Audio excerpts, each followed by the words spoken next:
പിതാവിൻ്റെയും പുത്രൻ്റെയും പരിശുദ്ധാത്മാവിൻ്റെയും നാമത്തിൽ ആമേൻ. എൻ്റെ പ്രിയപ്പെട്ടവരെ, ഇന്ന് മാർച്ച് 15 ഞായറാഴ്ച.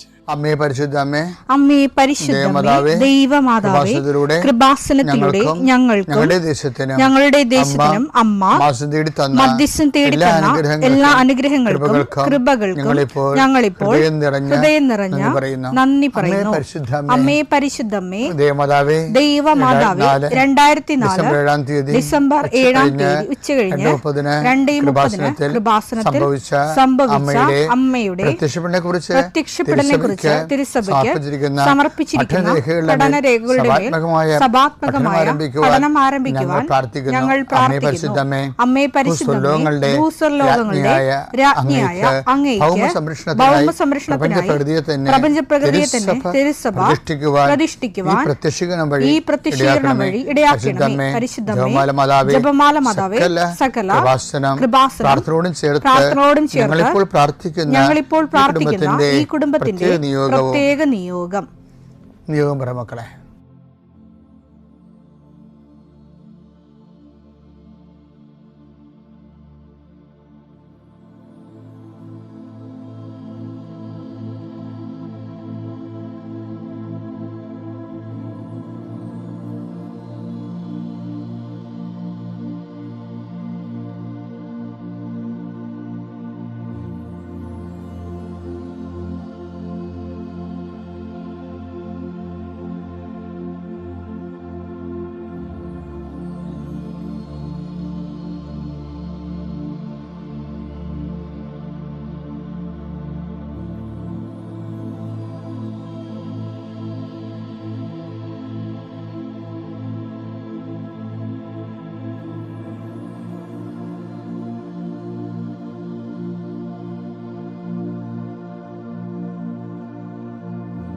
അമ്മയുടെ പ്രത്യക്ഷീകരണത്തിന്റെ ഈ അനുഗ്രഹവേളയിൽ ഞങ്ങൾക്ക് സാധിച്ചു തരുവാൻ കനിയണമേ.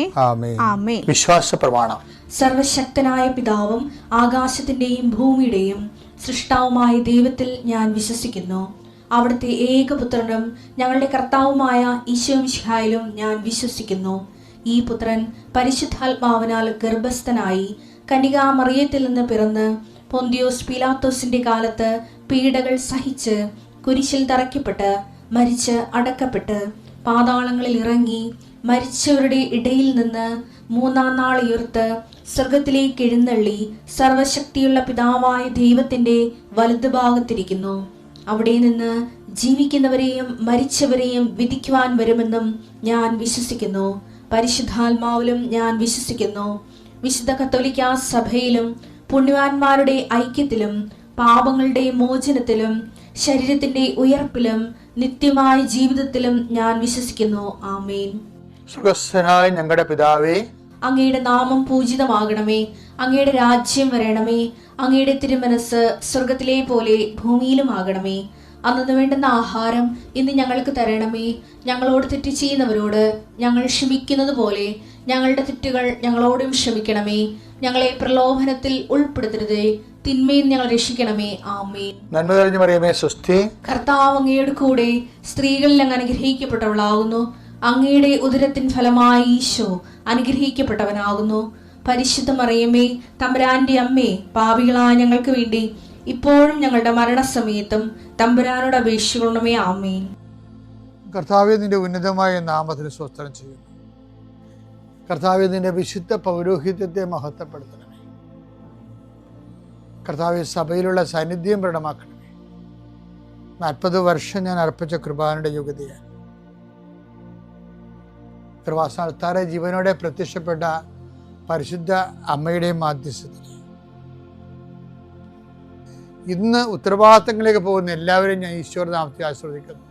ജോലി, വീട്, വിവാഹം, ബാങ്ക്, പരീക്ഷ, പഠനം, ഇൻ്റർവ്യൂ, സ്ഥലമെടുപ്പ്, സ്ഥലമളപ്പ്, വീട് വെക്കൽ, അപേക്ഷ കൊടുക്കൽ, ഇങ്ങനെ ആശുപത്രി പോക്ക്, ടെസ്റ്റ്, അതുപോലെ തന്നെ ബയോപ്സി, ഇങ്ങനെ എന്തെല്ലാം കാര്യങ്ങൾക്ക് വേണ്ടി നിൻ്റെ ദൈവപദത്തിൽ നീ പോകുന്നുവോ,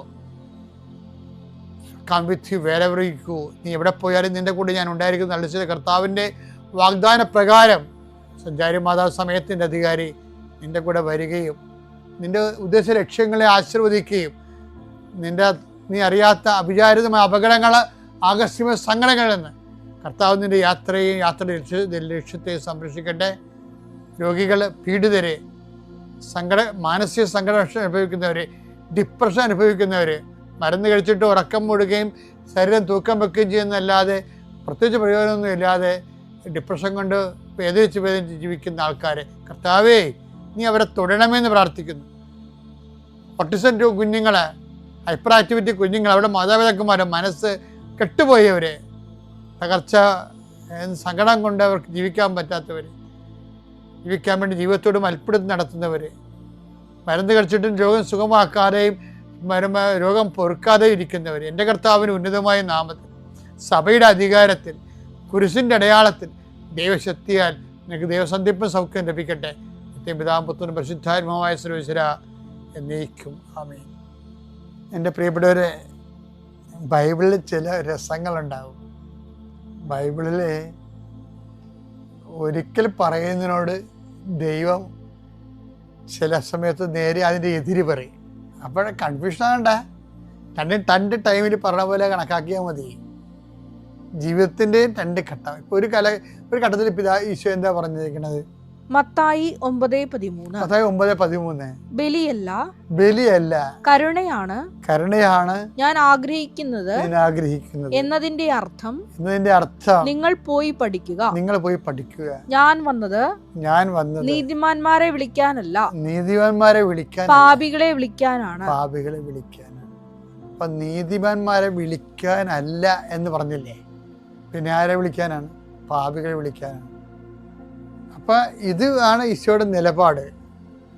ഇനി കുറച്ച് കഴിയുമ്പോൾ ഈ നിലപാട് മാറും. പാപികളെ വിളിക്കത്തില്ല. പാപം ചെയ്യാനാണ് ഉദ്ദേശം എന്നുണ്ടെങ്കിൽ അത് ചെയ്തോളാൻ പറയുള്ളൂ. ആദ്യം മുതൽ അവസാനം വരെ പാപം ചെയ്തല്ലേ, പാപത്തിന് പരിഹാരം ഈശോ മാത്രമേ ഉള്ളൂ എന്ന് പറഞ്ഞിട്ട് ബൈബിൾ അവസാനം പറയുവാണേ, ഇനി പാപം ചെയ്യാനുള്ള ആൾക്കാർ ചെയ്തോ, വ്യഭിചരിക്കേണ്ടവർക്ക് വ്യഭിചരിക്കാം, കക്കേണ്ടവർക്ക് കക്കാം, എല്ലാവർക്കും ലൈസൻസ് കൊടുക്കും. വെളിപാട് 22 അനീതി ചെയ്തിരുന്നവൻ ഇനിയും അനീതി ചെയ്തു കൊള്ളട്ടെ. പാപക്കറ പുരണ്ടവൻ ഇനിയും അങ്ങനെ തന്നെ കഴിഞ്ഞു കൊള്ളട്ടെ. ആരും തിരിച്ചു വരേണ്ട ആവശ്യമില്ല. ഒരു ദൂതപുത്രനും തിരിച്ചു വരണ്ട, അവിടെ തന്നെ കിടന്നാൽ മതി. ഒരു പുസ്തകമൊന്നുമില്ല, പന്നിക്കൂടി തന്നെ കിടന്നാൽ. കുറച്ച് നാൾക്ക് വെളിപാടിൻ്റെ പുസ്തകം എഴുതുന്ന കാലത്ത് തന്നെ, എഴുതുന്നതിന് കുറച്ച് നാൾ മുമ്പ് ഈ നമ്മുടെ പൗലോസ് അപ്പോസ്തലൻ ഉണ്ടല്ലോ, പൗലോസ് അപ്പോസ്തലൻ പറഞ്ഞിട്ടുണ്ട്, മോഷ്ടാവ്, എഫേസ്യർ 4:28, മോഷ്ടാവ് ഇനിമേൽ മോഷ്ടിക്കരുത്. മോഷ്ടാവ് ഇനിമേൽ മോഷ്ടിക്കരുത്. വേണ്ട, അവൻ ഇല്ലാത്തവരുമായി പങ്കുവെക്കാൻ എന്തെങ്കിലും സമ്പാദിക്കുന്നതിന് വേണ്ടി സ്വന്തം കൈകൾ കൊണ്ട് മാന്യമായ ജോലി ചെയ്യട്ടെ. അതായത് മോഷ്ടാവ് ഇനിമേൽ മോഷ്ടിക്കാതിരിക്കട്ടെ എന്ന് പറയുന്ന ബൈബിളാണ്. ഒരു ടൈം കഴിയുമ്പോൾ അത് ഓഫർ കഴിഞ്ഞ് പാപയ്ക്ക് കയറി വരാനും പാപക്ഷമ സ്വീകരിക്കാനും വേണ്ടിയുള്ള ഒരു ഓഫർ ടൈമുണ്ട്. ഓഫർ ടൈം കഴിഞ്ഞാൽ പിന്നെ ആര് വന്നാലും സ്വീകരിക്കത്തില്ല. അതാണ് പറയുന്നത്, നീതി പ്രവർത്തിക്കുന്നവൻ പ്രവർത്തിക്കട്ടെ. ഏറ്റവും രസം എന്ന് വെച്ചാൽ വെളിപാട് അടിപൊളി പുസ്തകമാണ്. വെളിപാട് പറയുന്നത് ഭീരുക്കൾ അവിശ്വാസികൾ. വെളിപാട് 21:8 എന്നാൽ ഭീരുക്കൾ അവിശ്വാസികൾ ദുർമാർഗികൾ കൊലപാതകികൾ വ്യഭിചാരികൾ മന്ത്രവാദികൾ വിഗ്രഹാരാധകർ കാപട്യക്കാർ എന്നിവരുടെ ഓഹരി തീയും ഗന്ധകവും എരിയുന്ന തടാകവുമായിരിക്കും. ഇതാണ് രണ്ടാമത്തെ മരണം. അപ്പൊ ഞാനവർക്ക് ദുഃഖ വെള്ളിയാഴ്ച അവിശ്വാസികൾക്ക് വേണ്ടിയൊക്കെ പ്രാർത്ഥിക്കുന്ന സഭ. പക്ഷെ ബൈബിള് ഈ അവിശ്വാസികളെ കാണിക്കുന്നത് എന്താണ്? വിശ്വസിക്കാനുള്ള എല്ലാ സാഹചര്യങ്ങളും ഉണ്ടായിട്ടും സ്വന്തം ദുരഭിമാനം കൊണ്ടും സ്വന്തം തന്നത്തെ അയാൾ തന്നെ ദൈവമായിട്ട് അയാൾ അംഗീകരിക്കുന്ന കാരണവും ഈ ഹ്യൂമനിസ്റ്റിൻ്റെയൊക്കെ പ്രശ്നം അതാണല്ല. വലിയ മാനവികതയൊക്കെ പറയുന്നതിൻ്റെ പേരിൽ എന്താണ്? താൻ തന്നെ ദൈവം എന്നുള്ളതാണ് വിഷയം. മനുഷ്യൻ തന്നെ ദൈവം. അപ്പം ആ ഒരു ഐഡിയയിലേക്കാണ് ഈ ഹ്യൂമനിസമൊക്കെ പോണത്. ഉൾക്കൊണ്ട ഒരു കാര്യം ബൈബിൾ തന്നെ ഒന്നും ഉൾക്കൊള്ളില്ല. കാര്യം അതന്നെ അവനെ കണ്ടിരിക്കുന്നത് അവൻ ധൈര്യമില്ലാത്തവനാണ്. എന്താണ്? ദൈവത്തെ ഏറ്റു പറയണമെങ്കിൽ കുറച്ച് ധൈര്യം ഉണ്ടാകണം. അവന് ധൈര്യമില്ലാത്തവന് മനുഷ്യൻ്റെ മുമ്പിൽ ദുരഭിമാനം കൊണ്ട് വിശ്വാസം ഏറ്റു പറയാൻ പറ്റാത്തവൻ ആരാണ്? ഭീരുക്കളാണ്. ആ ഭീരുക്കൾ തന്നെയാണ് അവിശ്വാസികൾ. അവിശ്വാസികളുടെ റാങ്ക് എന്ന് പറയുന്നത് ആരുടെ റാങ്കാണ്? വ്യഭിചാരികളെ കൊലപാതകളെന്ന് പറഞ്ഞ റാങ്ക് കിടക്കണത്. അപ്പം അവിശ്വാസികൾ നെളിയേണ്ട ഒരു കാര്യമില്ല. കാര്യം നിങ്ങൾക്ക് അവിശ്വാസം ഉണ്ടെങ്കിൽ അത് ക്രെഡിറ്റ് അല്ല, അത് നിങ്ങളുടെ ശാപമാണത്. കാര്യം വിശ്വസിക്കാനുള്ള കാര്യങ്ങളെല്ലാം ദൈവം ഈ ലോകത്ത് ചെയ്തിട്ടുണ്ട്. 1:19 ദൈവത്തെക്കുറിച്ച് അറിയാൻ കഴിയുന്നതൊക്കെ അവർക്ക് വ്യക്തമായി അറിയാം. ദൈവം അവയെല്ലാം അവർക്ക് വെളിപ്പെടുത്തിയിട്ടുണ്ട്. ഈ പ്രപഞ്ച ക്രമീകരണത്തെ വെറുതെ നോക്കിയാൽ മതിയല്ല. ഞാൻ ചിലപ്പോൾ ഓർക്കുകയും ഈ വലിയ തടാകം പോലുള്ള മേഘങ്ങളല്ലേ ഈ നമ്മുടെ തലക്ക് മുകളിൽ നിൽക്കുന്നത്, അത് അങ്ങനെ തന്നെ പൊത്തുമെന്നും പറഞ്ഞ് ഇപ്പോൾ വീഴുന്ന കൊണ്ടല്ലേ നിലച്ചെറിയ സമയത്ത് മിന്നൽ പ്രളയങ്ങളൊക്കെ ഉണ്ടാകണം. കാലാവസ്ഥ വ്യതിയാനത്തിൻ്റെ പ്രവചനാതീതമായിട്ടുള്ള ഭവിഷ്യത്തുകളെന്നൊക്കെ പറയുന്നത് ഇനിയുള്ള കാലങ്ങളിൽ പേടിപ്പിക്കുന്ന ഒരു വിഷയമാണ്. അപ്പം ഞാൻ ഓർക്കുകയെ ഈ തടാകം വലിയ തലക്ക് മുകളിൽ നിൽക്കുന്നത് എത്രയോ ടണ്ണായിരിക്കും, എത്രയോ കിലോമീറ്റർ ആയിരിക്കും. ആ മേഘങ്ങളെയൊക്കെ ആ വെള്ളക്കെട്ട്, അത് വെള്ളക്കെട്ടാണല്ലോ, ആ വെള്ളക്കെട്ടിനൊക്കെ അത് തലക്ക് മുകളിൽ കാറ്റിൽ പറക്കാവുന്ന ഒരു പരുവത്തിലാക്കി മേഘമാക്കി മാറ്റുന്ന പിന്നിലുള്ളൊരു ബുദ്ധിയില്ലേ, അത് ആർക്കാണ് മനസ്സിലാകാത്തത്? അതാണ് പൗരസഭം പറയണത്. അവർക്ക് ദൈവത്തെക്കുറിച്ച് അറിയാവുന്നതൊക്കെ അറിയാവുന്ന എന്നാൽ ആ രീതിയിലാണ് ലോകത്തിൻ്റെ ഈ ക്രമീകരണം വച്ചിരിക്കുന്നത്. നമ്മുടെ ഈ ദുരഭിമാനം കൊണ്ട് കൂടിയാണ് ശരിക്കും പറഞ്ഞാൽ പരിണാമവാദത്തെ ആൾക്കാർ, പരിണാമവാദം നടക്കണമെന്നില്ലെന്നല്ല, സൃഷ്ടികൾക്ക് ശേഷങ്ങളിൽ പരിണാമം ഉണ്ടാവും. സൃഷ്ടമായിട്ടുള്ള അത് നമുക്ക് സ്വാഭാവികമായിട്ട് കാണാമല്ലോ. സൃഷ്ടിച്ചതിന് ശേഷം ഉണ്ടാകുന്ന പരിണാമങ്ങൾ സൃഷ്ടിയുടെ കൂടെ തന്നെ സഞ്ചരിക്കുന്ന പരിണാമങ്ങളും ഉണ്ടാകും. പക്ഷെ പരിണാമം മാത്രമാണ് എന്ന് പറഞ്ഞ് ദൈവത്തെ മാറ്റി നിർത്തിക്കൊണ്ട് അതിനേക്കാൾ വലിയ അയുക്തി എന്തുണ്ട്? അപ്പോഴേ ഇതൊക്കെ മനുഷ്യർ സൂക്ഷിക്കുമ്പോൾ അവിശ്വാസികളെന്ന് പറയുന്ന ഒരു വർഗം ശരിക്കും പറഞ്ഞാൽ അത് യുക്തിസഹമല്ല. ശരിക്കും അതാണ് ബൈബിളിൻ്റെ ഒരു കണക്ക്. അവർ വിശ്വാസം ഏറ്റു പറയാൻ ഭീരുക്കളാണ്. അതുകൊണ്ടാണ് ഭീരുക്കൾ അവിശ്വാസികളെന്ന് പറയുന്നതിൻ്റെ കാരണം. അപ്പം വിശ്വാസം ഏറ്റു പറയുന്നത് ധൈര്യമാണ്. തന്നെയല്ല ഈ നിരീശ്വര പ്രസ്ഥാനത്തിന് വേണ്ടി മരിച്ച ആൾക്കാരെ വളരെ കാണുക. പക്ഷേ ഈശ്വരവിശ്വാസത്തിൻ്റെ പേരിൽ അത് പ്രഖ്യാപിക്കാൻ വേണ്ടി ഇതുമാത്രം രക്തസാക്ഷിയുടെ ഉള്ളത്. അവർക്കൊക്കെ അനുഭവങ്ങളില്ലാതിട്ടാണ്. ദൈവാനുഭവം എന്ന് പറയുന്നത് ആന്തരികമാണത്. ആ അനുഭവമുള്ള ആ ബോധ്യത്തിൽ തന്നെ അവർ ജീവിക്കും. അതിനെതിരെ അതിനെ തള്ളിപ്പറയാൻ പറഞ്ഞാൽ അവർ ചിലപ്പോൾ ജീവനായും കൊടുക്കണത് അതിന് പകരം. അതാണ് ദൈവവിശ്വാസത്തിൻ്റെ കരുത്ത് ഭൂമി നിൽക്കുന്നതിൻ്റെ കാരണം. ഞാൻ പറഞ്ഞു വരുന്നതിൻ്റെ അർത്ഥം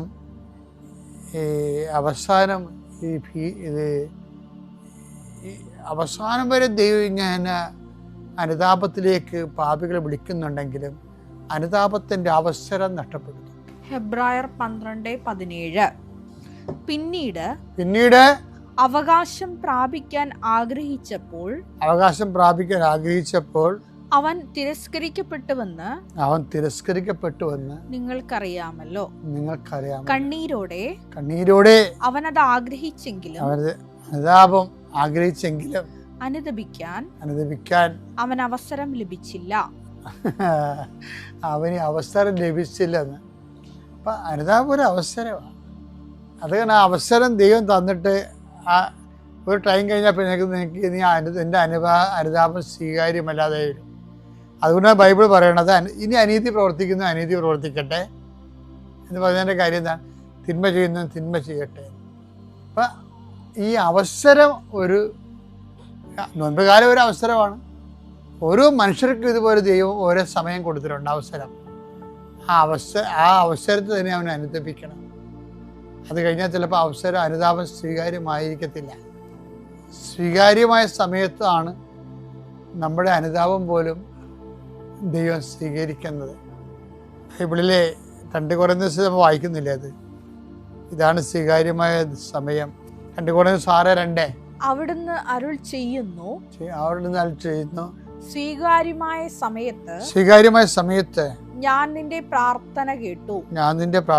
രക്ഷയുടെ ദിവസത്തിൽ ഞാൻ നിന്നെ സഹായിക്കുകയും ചെയ്തു. ഇതാ ഇപ്പോൾ സ്വീകാര്യമായ സമയം. ഇതാ ഇപ്പോൾ രക്ഷയുടെ ദിവസം. ഈ നോൻപ് കാലത്തിന്റെ അരൂപി മനസ്സിലായിക്കൊണ്ട് അനുതാപത്തിലേക്ക് വന്ന് ദൈവത്തെ സ്വീകരിക്കാൻ ദൈവം നമ്മളെ സഹായിക്കട്ടെ. പിതാവിന്റെയും പുത്രന്റെയും പരിശുദ്ധാത്മാവിന്റെ നാമത്തിൽ.